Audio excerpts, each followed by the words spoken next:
अस्सलामु अलैकुम वरहमतुल्लाहि वबरकातुहू। ये आप जगह देख रहे हैं, रियाला जगह का नाम है, मरी का एक इलाका है और बहुत ही खूबसूरत मंज़र है। ये आप देख रहे हैं, ये चश्मा जो है वो आ रहा है और बहुत ही प्यारा मंज़र है, ये देख रहे हैं। और हम जिस पानी के अंदर खड़े हुए हैं, बहुत ही ज़्यादा ठंडा पानी है, ये देख रहे हैं आप। ये आप देख रहे हैं चश्मे इस तरह आ रहा है। अभी शाम का वक्त हो चुका है, आपको शायद ठीक से नज़र ना आ रहा हो।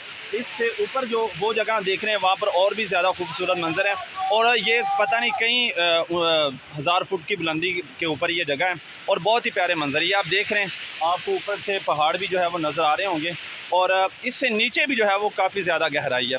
बहुत ही प्यारा मंज़र है। अगर कभी मौका मिला तो आपने यहाँ पर ज़रूर आना है। ये मरी का इलाका रियाला जगह का नाम है और बहुत ही प्यारा मंज़र है। और फ़िलहाल हम जुलाई के अंदर इधर आए हुए हैं और अल्हम्दुलिल्लाह यहाँ पर अब मौसम जो है वो काफ़ी ठंडा हो चुका है। हमें लगा था कि नहीं इतना ठंडा नहीं होगा, लेकिन यहाँ पर तो काफ़ी ज़्यादा ठंड जो है वो बन चुकी है।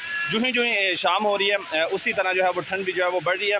और मैं आपको बताऊँ कि इन पहाड़ों पर भी लोग रहते हैं। ये लाइटें जो है आप देख रहे हैं, ये घर जो हैं उनके अंदर लाइटें जो है वो जल रही हैं और इतनी ऊंचाई के ऊपर भी लोग जो है वो रहते हैं।